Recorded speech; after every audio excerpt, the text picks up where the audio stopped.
Përshëndetje të mirë të mi, kudo që të jeni, ju uroj një mbrëmje dhe një fundjavë të bukur. Këtë parashikim e kam për ata persona që kanë numrin gjillor 7.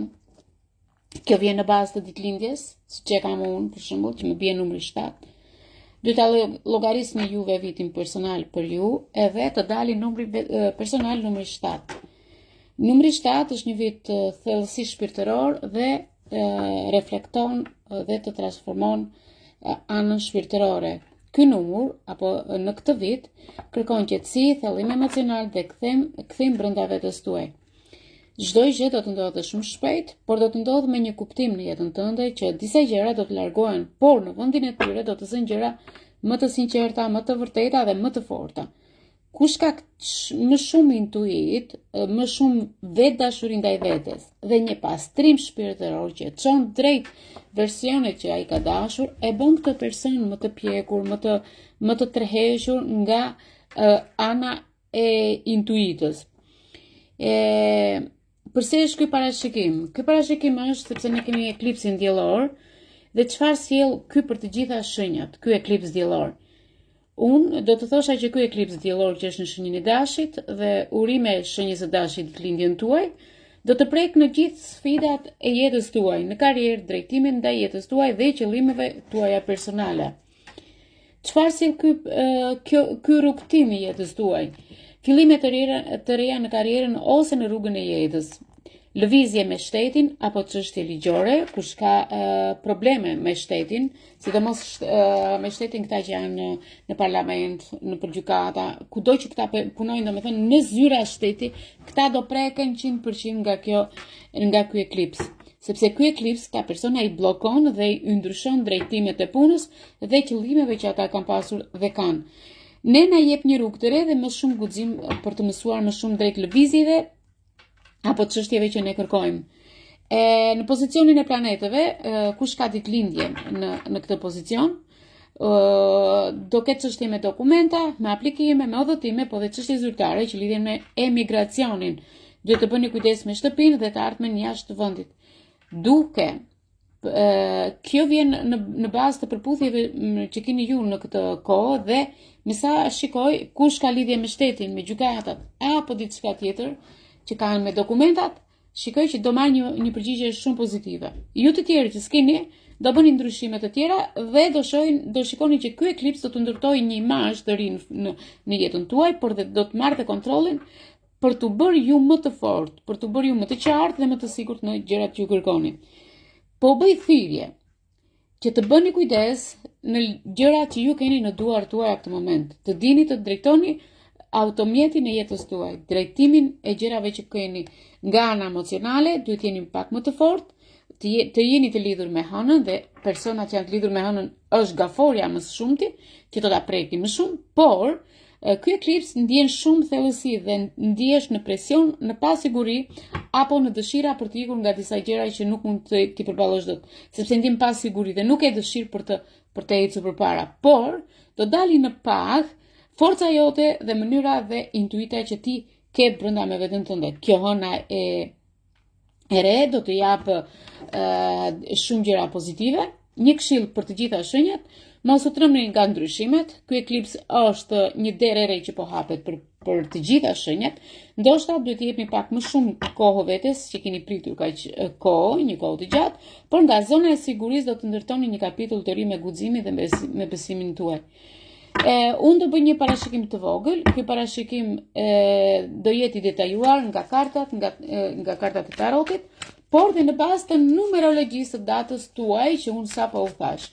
Këtë moment unë cilësova numrin 7, mora si shembull ditëlindjen time, vitin e lindjes dhe muajin që unë kam lindur dhe më doli numri 7. Uroj që ju të tjerëve të dali ashtu siç unë u thash për parashikimin. Vazhdojmë me letrat. Po në dashuri do sjell diçka të re apo asgjë? Unë u them sinqerisht, ky vit ka një potencial të madh për një dashuri të re, po jo çfarë do lloj dashurie. Tani ne kemi njohje të ndryshme, emocione të forta, Dhe këtu na vjen mbretëresha e kupës.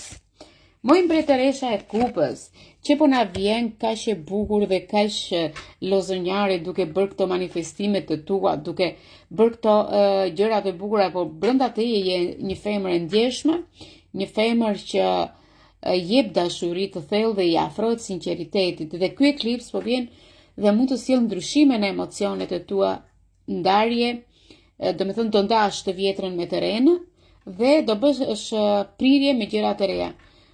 Me lëndimet që ty të kanë lënduar në të shkuarën, shikoj që mbretëresha e kupës këtë moment më tregon që do hapësh një kapitull të ri, do t'i mbyllësh të gjitha gjërat me të shkuarën, ose mund të jesh duke pritur, se në fakt je duke u lutur për një rikthim dhe dikujt tani po i vjen kjo gjë dhe e pret këtë rikthim. Nëse je e lirë, beqare, do me thënë që nuk jeni një marrëdhënie, shikoj që do të hyjë dikush që e kupton pa shumë fjalë, mund të jetë një njohje që nis nga një shoqëri, por kthehet në diçka të fortë. Me sa shikoj, nëse je ende në emocionet e lidhura me dikën nga e kaluara, ky video të sjellë mbyllje të plot që të çliron në kthimin e personit që mund të kesh qenë ose në forcën që ti ke kërkuar brenda vetes. Dhe vetëm nëse nëse ti je gati për këtë, atëherë mesazhi im për ty do të jetë që mos prano më gjysma nga e kaluara, të jesh dashuri e plot, se universi në fakt je duke u lutur në univers, sepse universi do të sjellë një lidhje që ty të lëndon zemrën, por ta ngroh atë çdo ditë. Do më thuash atë moment që nënetarua ka pasur të drejtë. Pse po ta them këtë gjë? Sepse ti je një person që je lidhur me të kaluarën dhe po qëndron aty në e kaluara. Por unë do të thosha si nën, a je gati të rish gjithmonë tek gjysma, apo një dashuri të plotë që është për ty? Unë do të thosha që ti nuk e meriton gjysmën, je një person i plot dhe po të them që po vjen një dashuri e re në jetën tënde, okay? Po vjen një dashuri e re në jetën tënde dhe kjo dashuri do më sillte që ti të mendosh më shumë për veten tënde në këto kohë që po jemi dhe me këtë hënë të re dhe me sa shikoj ti ke shumë gjëra të bukura brenda vetes, ti je dritë, ti je forcë, ti je zjarr që ndizet në qetësi dhe ndriçon gjithçka që ke rreth vetes, por një njohje re do të ishte më e bukur për ty këto momente dhe unë do të thosha që ti je gati për këtë gjë, je gati për një djalë të ri të t'jap një mesazh të bukur pozitiv, por gjithashtu do të thosha që ti këtë moment je një mbretëresh dardane, e fortë, e bukur, me mesazhe finale, dhe dashuria po vjen atëherë kur ti nuk e pret, pavarësisht se letra e hënës këtu më tregon që ti do të dashurohesh, do që të sjellësh diçka dhe unë me sa shikoj ti je gati për të dashurinë e re, je gati për të ecur përpara, je gati dhe e shikoj që ti nuk i ke mbyllur akoma gjërat dhe i ndihesh sikur po mbytesh në thonjza, por në fakt ti je duke u çliruar nga frikrat, nga gjitha ato gjërat që të kanë dhënë dhimbje dhe këtu shikoj që ti ke diçka që e ke dashur shumë dhe kjo është ajo që universi këtë moment po të sjell dikë që të bëjë të lumtur, sepse ti me këtë lumturi që të kanë dhënë më përpara, shikoj që kjo është një dashuri që ti e kërkon dhe kemi letrën e hënës që më thotë ke shumë dilema brenda vetes, ndjenja të fshehta, por dhe frikra që po shfaqen. Je në rrugën e dur, beson në instiktet e tua dhe zbulo kohën e dur. Dhe letra e gjyqit të tregon që je duke u ngritur nga e kaluara dhe është një rilindje për ty dikush, dikush që do të mbyll një të kaluar ka një fillim të ri dhe je duke i thënë të vërtetat vetes tënde. Unë besoj në ty se ke mbretëreshën e kupës dhe mbretëresha e kupës tregon dashuri të vërtet. Ju përshëndes.